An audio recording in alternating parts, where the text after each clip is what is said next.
Call Dr. Bradley right away. I'm going back to the base. Jeff, be careful. I'm afraid. I'll be back right away. If I try that again, we'll have more time.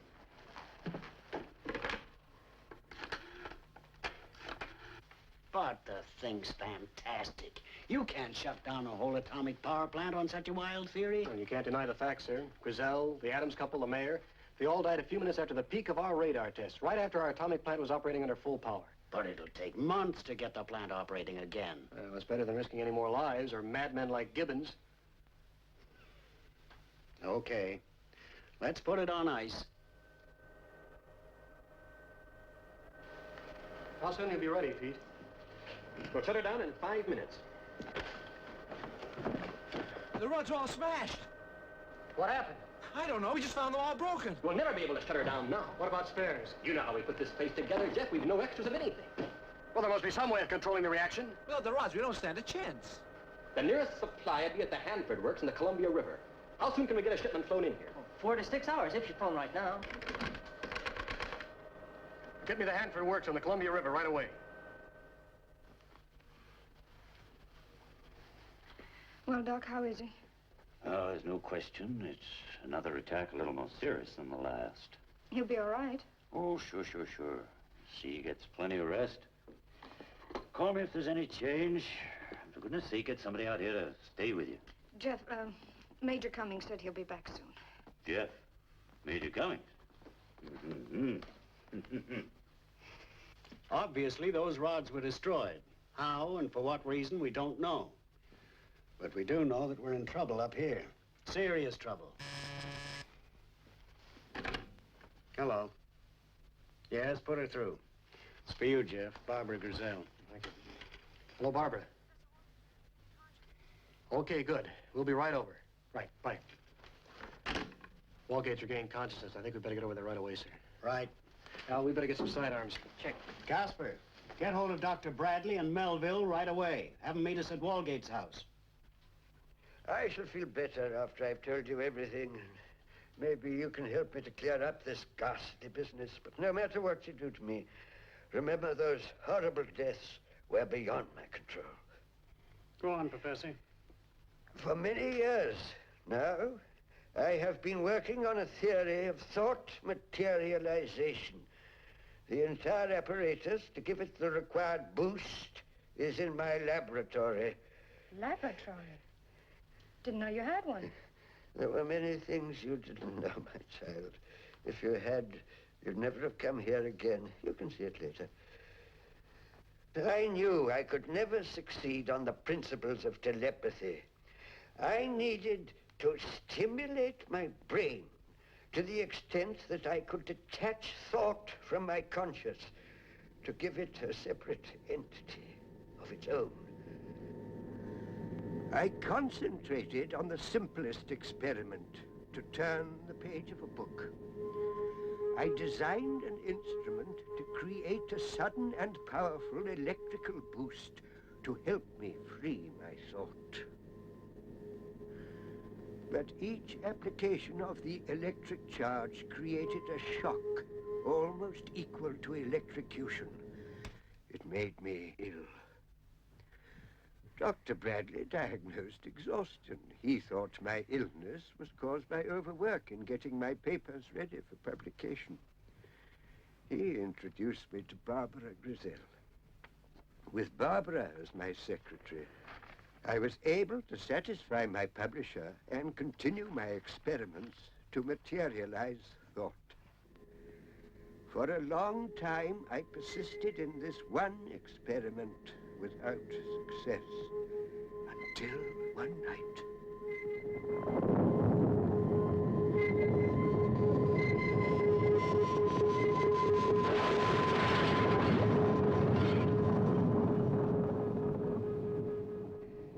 The lightning in striking the house gave my instruments a sudden violent charge of power. And my thought was free. Free to turn the page of a book. I altered the design of my equipment to generate these violent power boosts. But it was very dangerous.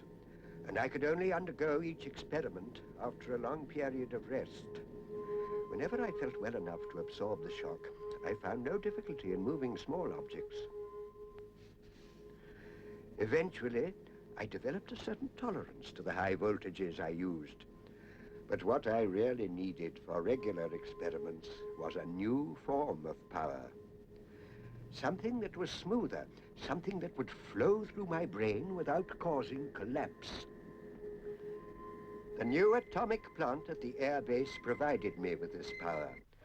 I devised additional apparatus that enabled me to divert a portion of the atomic power that was radiating between the ground station and the radar aircraft circling 40,000 feet above.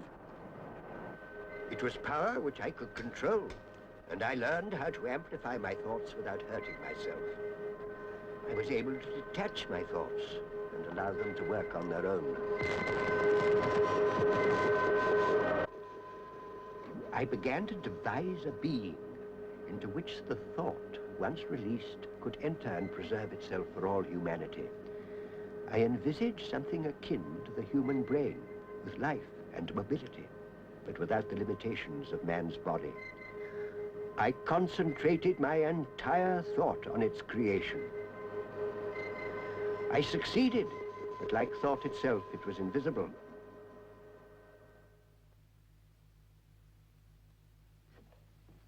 That night, I entered my laboratory to take advantage of a radar test, only to find the place in shambles. My equipment wrecked beyond repair. All of my notes about its creation and how I thought it could be controlled were destroyed. I knew now that I had created a fiend. There was no other explanation. I was helpless, but whom could I tell? Who would believe such a fantastic story? I could sense the presence of the fiend there in the room with me, growing more powerful with each succeeding day. My one desire was to destroy the thing, but I possessed no means of projecting my thought to do so. Then I could hear it. Was it possible that there were more than one? I was unable to stop them. They were now drawing power from the atomic station. Its intelligence had expanded. It now knew how to make its escape. And then followed these horrible deaths and Gibbon's madness. I had to know what I had done. I had to see one of the bodies. I went to the mayor's tomb. I now know that I have created a mental vampire, a fiend that needs to drain the intellect to survive and multiply. I'll get it. Supposing you're right, Professor, how does it live?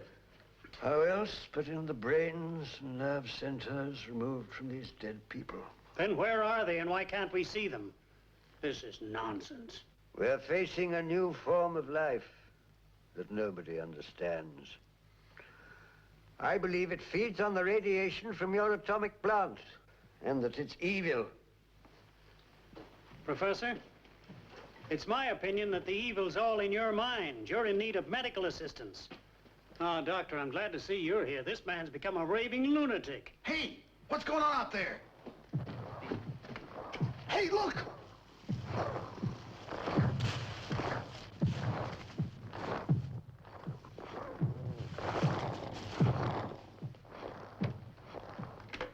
Hello.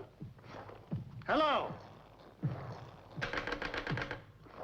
Professor, what's wrong with your telephone? Nothing should be the matter unless they've got enough intelligence to cut the lines.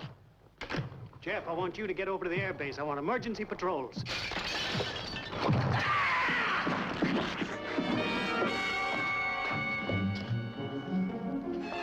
He's dead.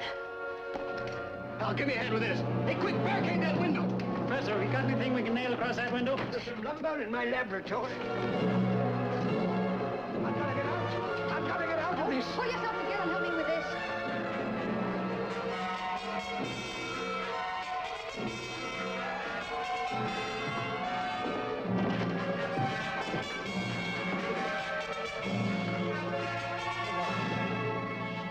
Well, at least lock the door.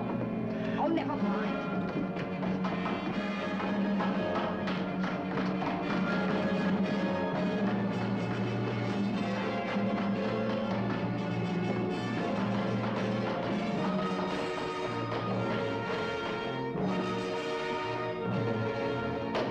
Give me a hand, Nichols. If we'd only see them, we know what to do. Is there any way to make them visible? Not that I know, unless it's a question of the amount of atomic radiation that's available.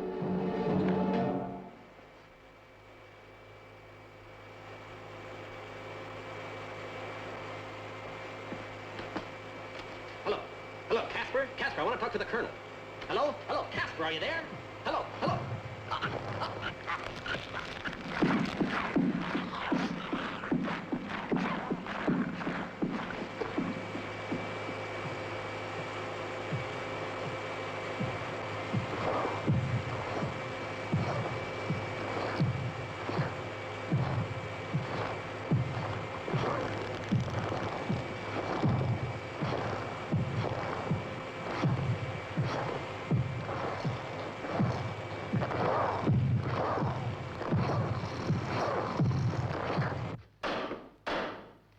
I've got to get out of here, I tell you. No.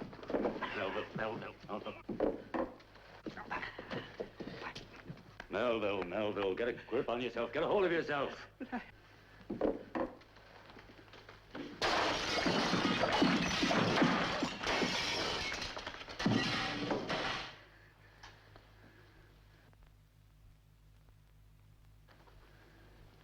Why are they so quiet?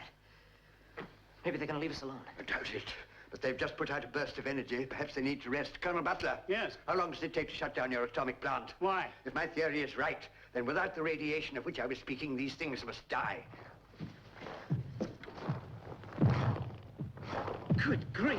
What is it? What are you saying? Let me through! Hey, Jeff, Professor, they're becoming visible.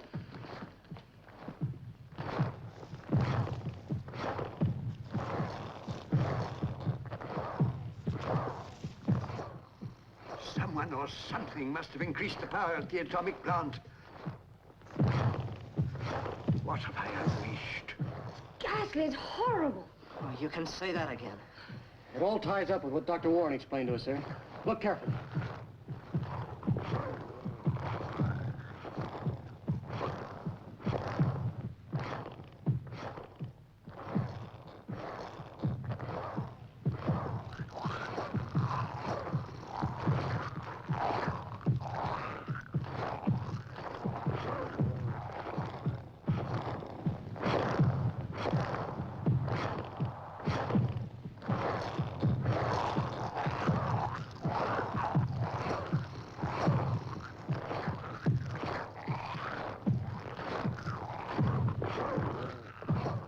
Al, get those sidearms. I'm sure it's the atomic plant. So long as it goes on, they will multiply, getting stronger and stronger. Yeah, well, we'll see about that.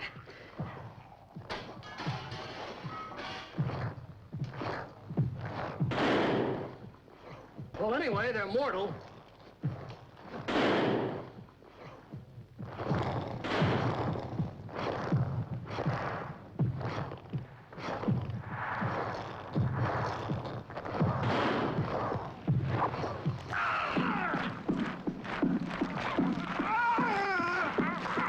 Hold it, you'll hit him!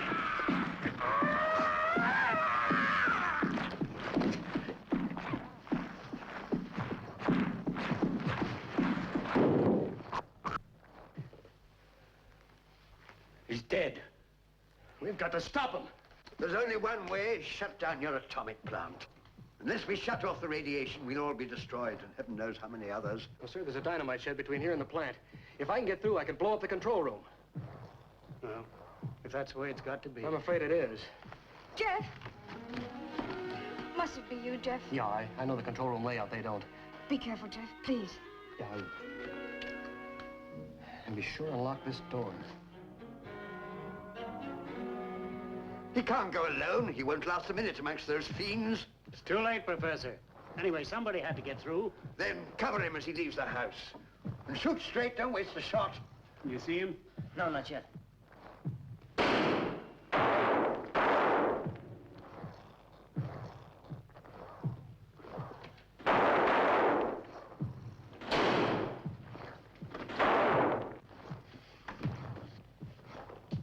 You can't, Professor, you can't. It's suicide. They're my creation. Perhaps I can control them. Give Jeff a chance. Lock it after me.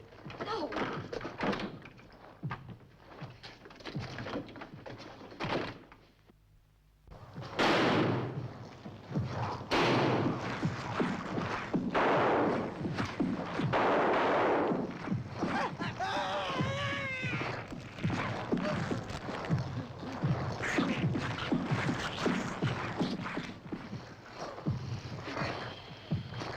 That was a brave man. But Jeff, what's going to happen to Jeff? Take it easy now. I know that guy, and if anybody can get through, he can.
Oh, it's been so long since Jeff left. Don't even think about it. It's so quiet. I wonder what they're up to. Colonel, we're almost out of ammunition.